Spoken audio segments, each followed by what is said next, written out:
শুরুতে মাই টিভি বিশেষ।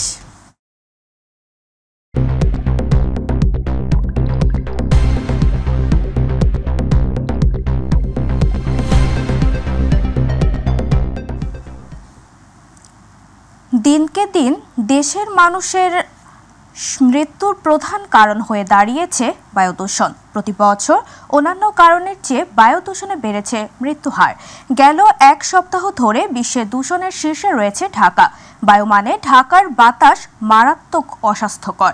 এ কারণে বাড়ছে শ্বাসকষ্টজনিত রোগ ও মৃত্যু। দূষণ রোধে এখনই পদক্ষেপ না নিলে আরও ভয়ঙ্কর পরিণতি ডেকে আনতে পারে বলে মনে করেন বিশেষজ্ঞরা।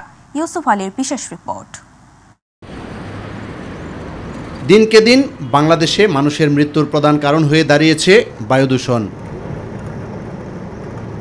বায়ু দূষণে মৃত্যুর হার, উচ্চ রক্তচাপ, অস্বাস্থ্যকর খাদ্যাভ্যাস ও তামাকের কারণে হওয়া মৃত্যুর হারকেও হার মানিয়ে গেছে বলে এক গবেষণায় দেখা গেছে। টেস্ট অব গ্লোবাল এয়ার রিপোর্টের ৫ম সংস্করণে দেখা গেছে ২০২১ সালে বায়ু দূষণের কারণে বাংলাদেশে অন্তত ২,৩৬,০০০ মানুষ প্রাণ হারিয়েছে। অন্যদিকে উচ্চ রক্তচাপের কারণে ২ লাখ, অস্বাস্থ্যকর খাদ্যাভ্যাসের কারণে ১,৩০,৪০০ ও তামাকের কারণে ১,৩০,১০০ জনের মৃত্যু হয়েছে। ২০১৮ সাল থেকে শীতকাল আসলেই বায়ু দূষণে বাংলাদেশের রাজধানী ঢাকা শীর্ষে অবস্থান করে। বৈশ্বিক মানদণ্ড অনুযায়ী বায়ুমান সূচক ৫০-এর নিচে থাকলে বিশুদ্ধ বাতাস ধরা হয়, আর ৫১ থেকে ১০০ হলে সহনীয়। ১০০-এর উপরে হলে সতর্কতামূলক, ২০০ হলে অস্বাস্থ্যকর। কিন্তু ঢাকার বায়ুমান ৩০০ ছাড়িয়ে দুর্যোগপূর্ণ অবস্থায় বিরাজ করছে। এমত অবস্থায় রাজধানীতে চলাচল করতে অস্বস্তি বোধ করছেন বাসিন্দারা। শ্বাসকষ্ট সমস্যা হতে পারে, নানান দিকের এই সমস্যা হতে পারে। মানুষের বিভিন্ন রোগ হয়, কালাধুলা অনেক ক্ষতিকর হয়, ক্যান্সার হয়, বিভিন্ন ধরনের ডিজিজ হতে পারে। নানা কারণে শ্বাসকষ্টজনিত রোগে আক্রান্ত হয়ে হাসপাতালে ভর্তি হচ্ছেন অসংখ্য রোগী।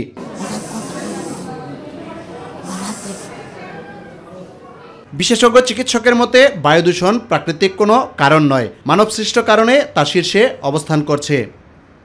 বিশুদ্ধ অক্সিজেন না পাওয়ার কারণে প্রতিনিয়ত আমরা বিভিন্ন ধরনের রোগে আক্রান্ত হচ্ছি। ঘন ঘন ঠান্ডা লাগা, কাশি, জ্বর, মাথা ব্যথা, লাংসের সমস্যা, কিডনির সমস্যা, হার্টের সমস্যা, এগুলি ফ্রিকুয়েন্টলি হচ্ছে এবং আমরা রোগীদের চিকিৎসা দিচ্ছি।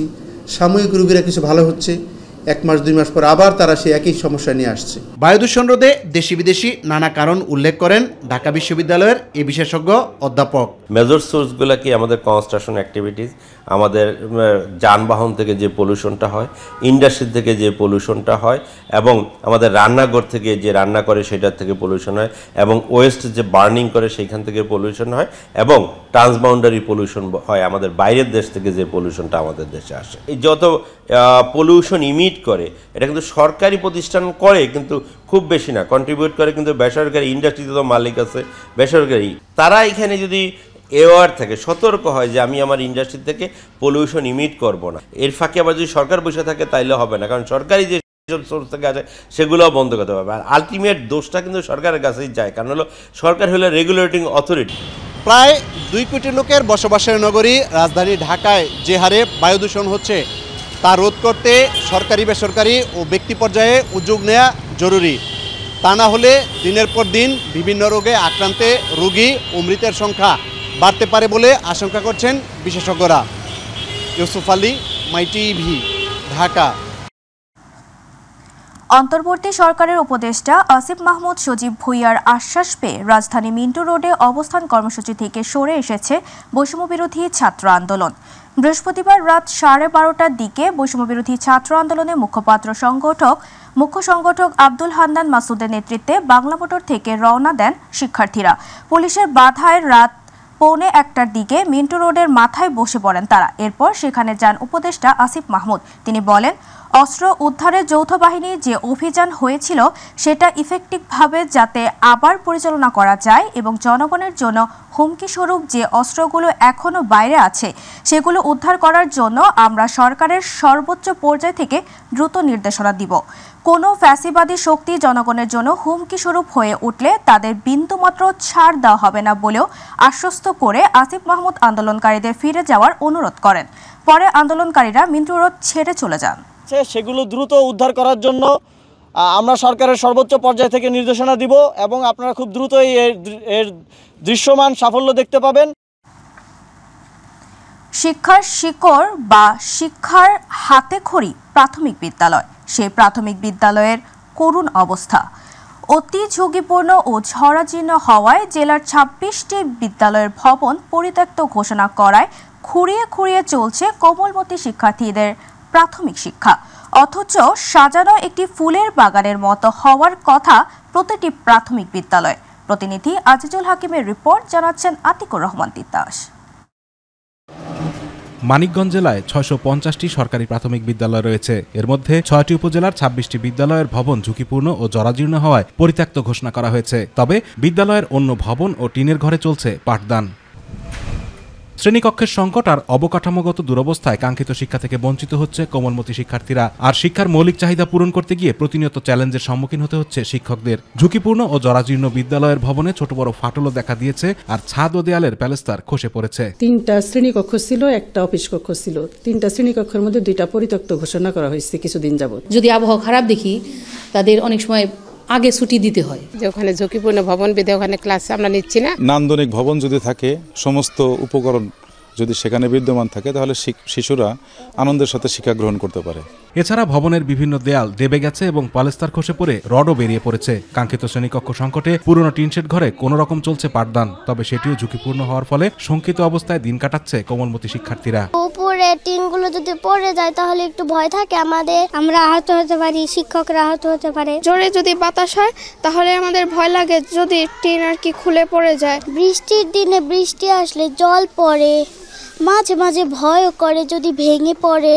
ঝুঁকিপূর্ণ ও জরাজীর্ণ ভবনের কারণে শিশু শিক্ষার্থীদের নিয়ে দুশ্চিন্তার কথা বলছেন অভিভাবকরা। ঘরটা ভালো না, ভাঙাচোরা, ঠিক আছে, আবার রাস্তাঘাট মনে হয় বেশি ভালো না। এটা ঠিক করা উচিত। এখন বাচ্চারা যেহেতু আসে, আমরা তো সবসময় বাচ্চাদের সাথে থাকি না। প্রাথমিক শিক্ষার মান উন্নয়নে পরিত্যক্ত ঝুঁকিপূর্ণ বিদ্যালয় ভবনের তালিকা করে ঊর্ধ্বতন কর্তৃপক্ষের কাছে পাঠানো হয়েছে বলেও জানালেন শিক্ষকরা। মানিকগঞ্জ জেলায় 651টি সরকারি প্রাথমিক বিদ্যালয় আছে। তো আমি যোগদানের পর থেকে এই বিদ্যালয় যেগুলো জরাজীর্ণ বিদ্যালয়গুলো আছে, এগুলো স্পেশালি ওগুলো আলাদাভাবে তালিকাভুক্ত করেছি এবং সেগুলো কিছু মেরামত, কিছু ঝুঁকিপূর্ণ যেগুলো বিদ্যালয় আছে সেগুলো পুনর্নির্মাণের জন্য, কিছু এডুকেশন এমার্জেন্সি খাত থেকে অর্থ বরাদ্দের জন্য তালিকাভুক্ত করে প্রেরণ করেছি কর্তৃপক্ষের কাছে। আতিকুর রহমান তিতাস, মাই টিভি। যুক্তরাষ্ট্রের প্রেসিডেন্ট ডোনাল্ড ট্রাম্পের ন্যাশনাল প্রেয়ার ব্রেকফাস্ট অনুষ্ঠানে আমন্ত্রিত হয়ে যোগ দিয়েছেন বিএনপির মহাসচিব মির্জা ফখরুল ইসলাম আলমগীর, স্থায়ী কমিটির সদস্য আমির খসরু মাহমুদ চৌধুরী এবং বিএনপির ভারপ্রাপ্ত চেয়ারম্যান তারেক রহমানের প্রতিনিধি ব্যারিস্টার জাইমা রহমান। বৃহস্পতিবার যুক্তরাষ্ট্রের স্থানীয় সময় সকাল 7টায় রাজধানী ওয়াশিংটন ডিসিতে অবস্থিত মার্কিন প্রেসিডেন্টের বাসভবন হোয়াইট হাউসে শুরু হয় এই অনুষ্ঠান 7 ঘণ্টা ধরে চলে। এবার যুক্তরাষ্ট্রের প্রেসিডেন্ট ডোনাল্ড ট্রাম্পের ন্যাশনাল প্রেয়ার ব্রেকফাস্টে আমন্ত্রিত হয়ে যোগ দিয়েছেন বাংলাদেশ জাতীয়তাবাদী দল বিএনপির মহাসচিব মির্জা ফখরুল ইসলাম আলমগীর, জাতীয় স্থায়ী কমিটির সদস্য আমির খসরু মাহমুদ চৌধুরী এবং বিএনপির ভারপ্রাপ্ত চেয়ারম্যান তারেক রহমানের প্রতিনিধি ব্যারিস্টার জাইমা রহমান। যুক্তরাষ্ট্রের প্রেসিডেন্টরা ক্ষমতা গ্রহণের 100 দিনের মধ্যে বিশ্বের গুরুত্বপূর্ণ ব্যক্তিদের সম্মানে প্রাতরাশ এবং নৈশভোজের আয়োজন করেন। ঢাকার সাভারে অবৈধভাবে টায়ার পুড়িয়ে তেল উৎপাদন কারখানায় অভিযান চালিয়ে ভেঙে দিয়েছে উপজেলা প্রশাসনের ভ্রাম্যমাণ আদালত। বৃহস্পতিবার 3 জন এক্সিকিউটিভ ম্যাজিস্ট্রেট নিয়ে এই অভিযান পরিচালনা করেন সাভার উপজেলা নির্বাহী কর্মকর্তা আবু বকর সরকার। অনুমোদন ছাড়া ও পরিবেশ দূষণের দায়ে সাভারের ভাকুরতা ইউনিয়নের মোগরাকান্দা এলাকায় টায়ার পুড়িয়ে তেল উৎপাদন কারখানায় অভিযান চালায় ভ্রাম্যমাণ আদালত। সেখানে 3টি টায়ার ফ্যাক্টরি ও 2টি কয়লা তৈরির কারখানা বুলডোজার দিয়ে ধ্বংস করে দেওয়া হয়।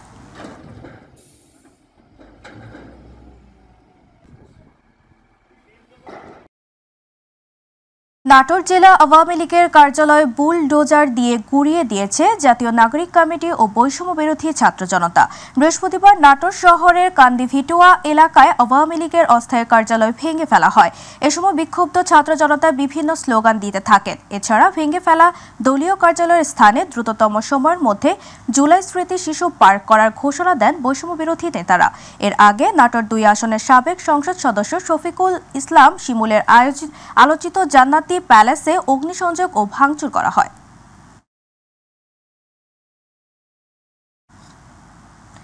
চাঁপাইনবাবগঞ্জে জেলা আওয়ামী লীগ কার্যালয় ও সাবেক সংসদ সদস্য আব্দুল ওদুদের বাড়িতে ভাঙচুর ও অগ্নিসংযোগ করেছে বিক্ষুব্ধ ছাত্র জনতা।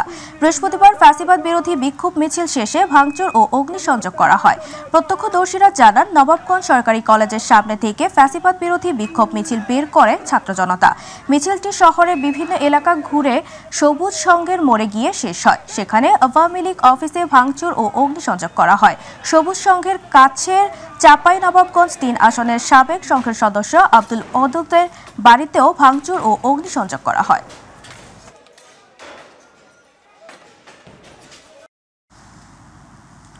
ব্রাহ্মণবাড়িয়া নবীনগরে নৌকা ডুবে রিয়াদ নামে ৩ বছরের এক শিশু নিহত হয়েছে। এ ঘটনায় শিশুটির মা বিউটি বেগম গুরুতর আহত হয়ে নবীনগর হাসপাতালে চিকিৎসাধীন রয়েছে। বৃহস্পতিবার নবীনগর নৌকাঘাটে এ ঘটনা ঘটে। নিহত শিশু রিয়াদ উপজেলার বিদ্যাকুট ইউনিয়নের উরখুলিয়া গ্রামের শাহ আলম মিয়ার ছেলে। নবীনগর হাসপাতালে কর্তব্যরত চিকিৎসক জানান, নৌকাডুবির ঘটনায় তাদের কাছে মা ৩ বছরের একটি বাচ্চা নিয়ে আসে এলাকাবাসী। মা জীবিত আছেন, প্রাথমিক চিকিৎসা শেষে তিনি এখন সুস্থ আছেন। শিশু বাচ্চাটিকে হাসপাতালে মৃত অবস্থায় নিয়ে আসেন।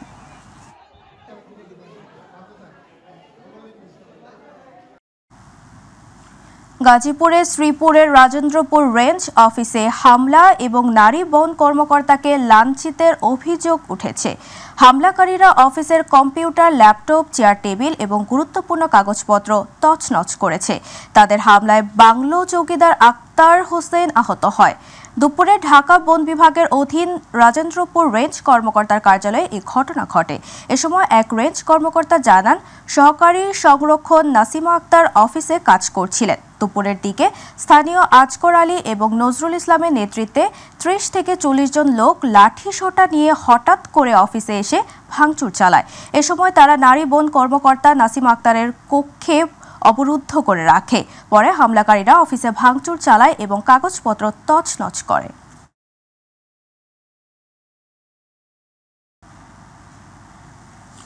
এক বছরের প্রেমের সম্পর্ক, এরই সূত্র ধরে হাত ধরে এখানে সেখানে ঘোরাঘুরি, বিয়ের আশ্বাসে মেলামেশা আরও বাড়ে। শেষ পর্যন্ত প্রেমিকের পিছুটান। থানায় গিয়ে লাভ হয়নি, আদালতের শরণাপন্ন হন বাবা। তাতেও এখন পর্যন্ত দৃশ্যত কোনো ফল আসেনি। অবশেষে নিজের সম্মান আর অস্তিত্বের লড়াইয়ের প্রশ্নে বিষের বোতল হাতে প্রেমিকের বাড়ির সামনে হাজির হয়েছে প্রেমিকা। অবস্থান করতে গিয়ে সেখানেও লাঞ্ছনার শিকার। খবর পেয়ে কিশোরীর বাবাও ছুটে আসে। অবশেষে পুলিশের হস্তক্ষেপে বিষয়টি আপাতত সমাধান হয়। ঘটনাটি ব্রাহ্মণবাড়িয়ার আখাউড়া উপজেলার মোগরা ইউনিয়নের বাউতলা গ্রামে।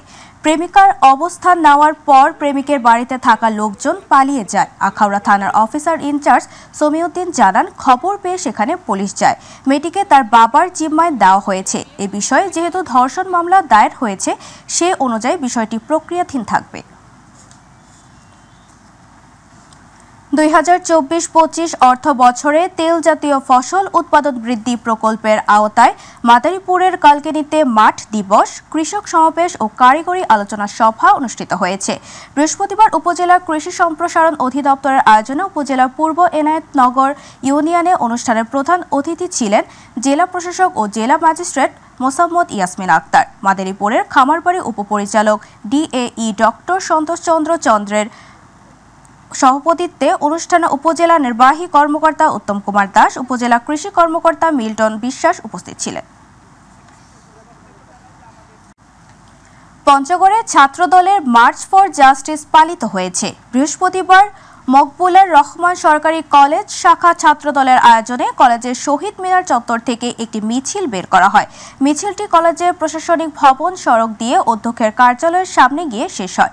শিক্ষা প্রতিষ্ঠানগুলোতে ছাত্রলীগের সন্ত্রাসী কর্মকাণ্ডের যথাযথ বিচার ও তাদের শাস্তির দাবিতে কলেজের অধ্যক্ষ জাহাঙ্গীর আলমের বরাবরে একটি স্মারকলিপি প্রদান করে ছাত্রদলের নেতাকর্মীরা। এতে জেলা ছাত্রদলের সভাপতি তারেকুজ্জামান তারেক, সাধারণ সম্পাদক রুকনুজ্জামান জাপান, সাংগঠনিক সম্পাদক জুয়েল রানা সহ অনেকে বক্তব্য রাখেন।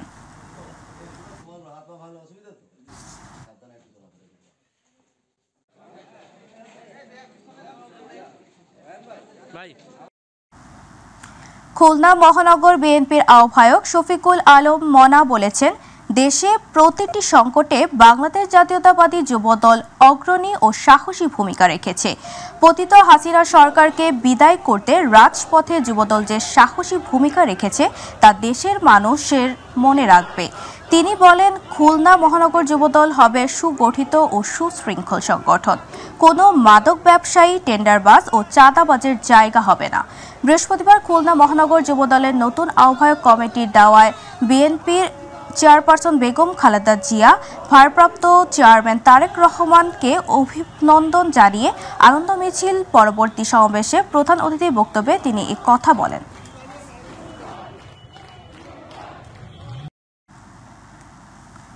বিএনপির কার্যনির্বাহী সদস্য মোস্তাফিজুর রহমান দীপু ভূঁইয়া বলেছেন, বিএনপির ভারপ্রাপ্ত চেয়ারম্যান দেশনায়ক তারেক রহমানের ভালোবাসায় নেতাকর্মীরা তাকে ফুল দিয়ে শুভেচ্ছা জানিয়েছেন। তারেক রহমান তাকে জেলার দায়িত্ব দিয়েছেন, তাই নেতাকর্মীরা আমাকে সংবর্ধনা জানিয়েছে। বৃহস্পতিবার উপজেলা গোলাকান্দাইল এলাকার তার নিজ বাসভবনে এক সংবর্ধনা অনুষ্ঠানে তিনি এসব কথা বলেন। এ সময় নারায়ণগঞ্জ জেলা বিএনপির সাবেক সাধারণ সম্পাদক গোলাম ফারুক খোকন, রূপগঞ্জ উপজেলা বিএনপি সভাপতি মাহফুজুর রহমান হুমায়ুন, সাধারণ সম্পাদক বাসির উদ্দিন বাচ্চু আর অনেকে উপস্থিত ছিলেন। তারেক রহমানের ভালোবাসায় ওনারা আমাকে ফুলটা দিয়েছে। এটা আমার কোনো নিজস্ব কৃতিত্ব না, এটা তারেক রহমান একটি দায়িত্ব দিছে, এটার জন্য আমি ফুল আমাকে জনগণ আমাকে এইভাবে করে আমাকে তাদের কাছে নিয়ে গেছে। এখন এইটা আসলে জনগণকে নিয়ে, আমার নেতাকর্মীদের নিয়ে যাতে একটা ভালো রূপগঞ্জ গড়ে দিতে পারি, ভালো নারায়ণগঞ্জ গড়ে দিতে পারি, এটাই আমার সবচেয়ে বড় মেসেজ। ইসলামী ছাত্র শিবিরের ৪৮তম প্রতিষ্ঠা বার্ষিকী উপলক্ষে বর্ণাঢ্য র্যালি হয়েছে। বৃহস্পতিবার শহরের খোয়ারপাড় মোড় থেকে র্যালিটি শুরু হয়ে শহর প্রদক্ষিণ করে থানার মোড় গিয়ে সমাবেশ এর মাধ্যমে শেষ হয়। এ সময় জেলা ছাত্র শিবিরের সভাপতি আশরাফুজ্জামান মাসুমের সভাপতিত্বে ও জেলা সেক্রেটারি মাশহুরুল ইসলাম মিল্লাদের সঞ্চালনায় প্রধান অতিথি ছিলেন জেলা ছাত্র শিবিরের সাবেক সভাপতি নুরুজ্জামান বাদল ও বিশেষ অতিথি ছিলেন সাবেক কেন্দ্রীয় বিতর্ক সম্পাদক গোলাম কিবরিয়া ভিপি সহ অন্যান্য নেতৃবৃন্দ। লক্ষ্মীপুরের রায়পুরে বাংলাদেশ ইসলামী ছাত্র শিবিরের ৪৮তম প্রতিষ্ঠা বার্ষিকী পালিত হয়েছে। বৃহস্পতিবার রায়পুর LA মডেল পাইলট উচ্চ বিদ্যালয়ের সামনে থেকে শুরু হয়ে রায়পুর বাসস্ট্যান্ড এলাকায় গিয়ে এর র্যালি শেষ হয়। এতে শিবিরের কয়েক হাজার নেতাকর্মী অংশগ্রহণ করেন।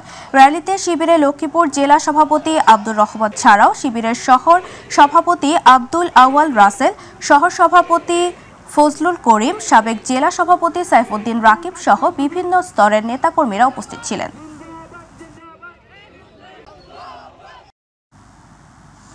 গাইবান্ধার গোবিন্দগঞ্জে বাংলাদেশ ইসলামী ছাত্র শিবিরের ৪৮তম প্রতিষ্ঠা বার্ষিকী পালন করা হয়েছে। বৃহস্পতিবার গোবিন্দগঞ্জ পৌর শহরের অবস্থিত দলীয় কার্যালয় থেকে র্যালিটি শুরু করে শহরের প্রধান সড়কগুলো প্রদক্ষিণ করে পশ্চিম চার মাথায় এসে সমাবেশ অনুষ্ঠিত হয়। এতে বক্তব্য দেন জেলা ছাত্র শিবিরের সহকারী HRD সম্পাদক তাজনুর রহমান, উপজেলা ছাত্র শিবিরের সভাপতি মাজহারুল ইসলাম, সেক্রেটারি আমিমুল ইসলাম ইহসান।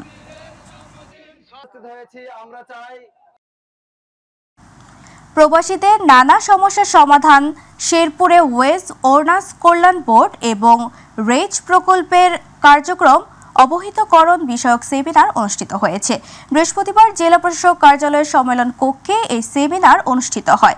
অনুষ্ঠানে জেলা প্রশাসক তরফদার মাহমুদুর রহমানের সভাপতিত্বে প্রধান অতিথি হিসেবে বক্তব্য রাখেন প্রবাসী কল্যাণ ও বৈদেশিক কর্মসংস্থান মন্ত্রণালয়ের ওয়েজ অর্নাস কল্যাণ বোর্ডের পরিচালক এবং যুগ্ম সচিব গিয়াসউদ্দিন।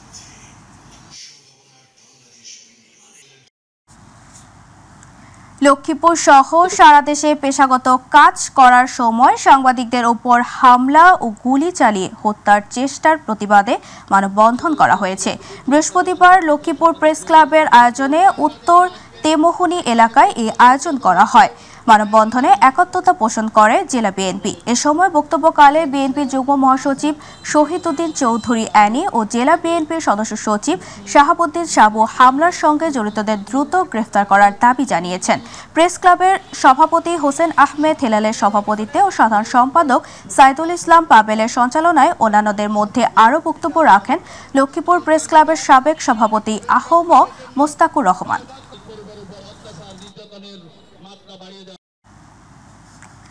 প্রকৃতির সান্নিধ্যে শিশু এ ভাবনা নিয়ে ব্রাহ্মণবাড়িয়া শিশু নাট্যমের আয়োজনে 3 দিন ব্যাপী 10ম বার্ষিক আর্ট ক্যাম্পের উদ্বোধন করা হয়েছে। বৃহস্পতিবার শহরের উলচাপাড়া গ্রামে মালেকা সাহেব আলী উচ্চ বিদ্যালয়ের মিলনায়তনে প্রধান অতিথি থেকে আর্ট ক্যাম্পের উদ্বোধন করেন বীর মুক্তিযোদ্ধা আলমগীর ভূঁইয়া। এ সময় সংগঠনের সভাপতি মাসুকুল ইসলাম মাসুক, সংগঠনের প্রতিষ্ঠাতা সাধারণ সম্পাদক নিয়াজ খান বিটু সহ আরও অনেক উপস্থিত ছিলেন। এই ক্যাম্পে 5টি টিমে ভাগ করে অংশগ্রহণ করেছে 3 শতাধিক শিশু।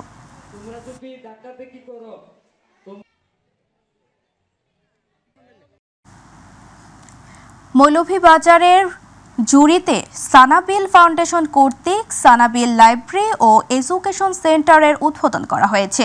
বৃহস্পতিবার উপজেলা চত্বরে উদ্বোধনী অনুষ্ঠানে উপজেলা দুর্নীতি প্রতিরোধ কমিটির সভাপতি ও সানাবিল ফাউন্ডেশনের উপদেষ্টা তাজুল ইসলাম তারা মিয়ার সভাপতিত্বে ও সাংবাদিক সাইফুল ইসলাম সুমনের সঞ্চালনায় অতিথি হিসেবে বক্তব্য রাখেন উপজেলা নির্বাহী অফিসার বাবলু সূত্রধর। আফতাবউদ্দিন আমিনা খাতুন, কলেজের প্রতিষ্ঠাতা শিল্পপতি নাসির উদ্দিন আহমেদ মিঠু, থানার ওসি মুর্শেদুল আলম ভূঁইয়া, উপজেলা মাধ্যমিক শিক্ষা কর্মকর্তা আনোয়ার, সাংবাদিক ইমরানুল ইসলাম।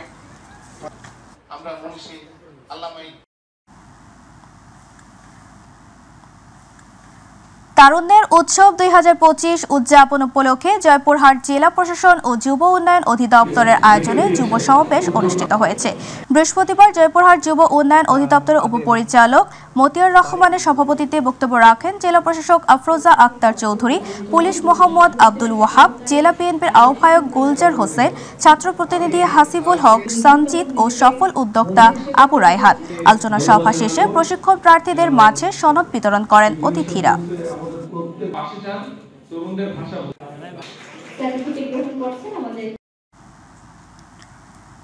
তারুণ্যের উৎসব 2025 উদযাপন উপলক্ষে কুমিল্লার চান্দিনায় আয়োজিত প্রতিযোগিতায় বিজয়ীদের মাঝে পুরস্কার বিতরণ করা হয়েছে। বৃহস্পতিবার চান্দিনা উপজেলা পরিষদ মাঠে এই পুরস্কার বিতরণ করা হয়। বিজয়ীদের মাঝে পুরস্কার বিতরণ করেন প্রধান অতিথি জেলা প্রশাসক আমিনুল কায়সার।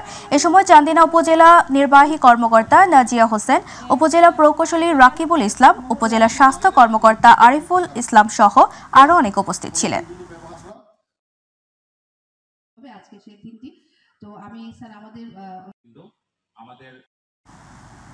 নরসিংদীর বেলাবো উপজেলার ধুকুন্দি উচ্চ বিদ্যালয়ে তারুণ্যের উৎসব বার্ষিক ক্রীড়া ও সাংস্কৃতিক অনুষ্ঠান হয়েছে। বৃহস্পতিবার দিনব্যাপী বিদ্যালয় মাঠে বিদ্যালয়ের প্রধান শিক্ষক মনিরুজ্জামানের সভাপতিত্বে প্রধান অতিথি হিসেবে উপস্থিত ছিলেন উপজেলা নির্বাহী কর্মকর্তা আব্দুল করিম। বিশেষ অতিথি ছিলেন বেলাবো থানার officer in charge Mir Mahbubur Rahman, Amlabo union বিএনপির সাংগঠনিক সম্পাদক শাহিন মিয়া সহ আরও অনেকে। পরে কুচকাওয়াজ উপভোগ করেন অতিথিবৃন্দ।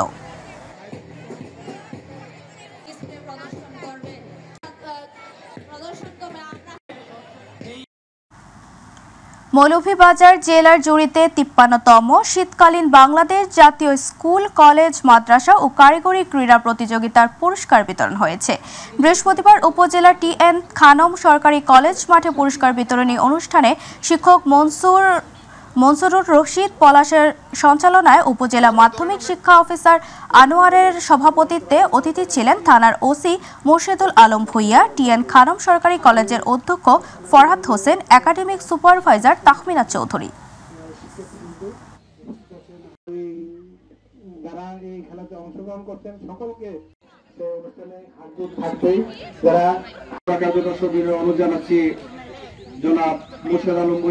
আজকে পুরস্কার বিতরণ অনুষ্ঠানের সম্মানিত সভাপতি মহোদয় জুড়ি আমাদের জন্য সাফল্য নিয়ে আসবে, আমাদের মুখ উজ্জ্বল করবে।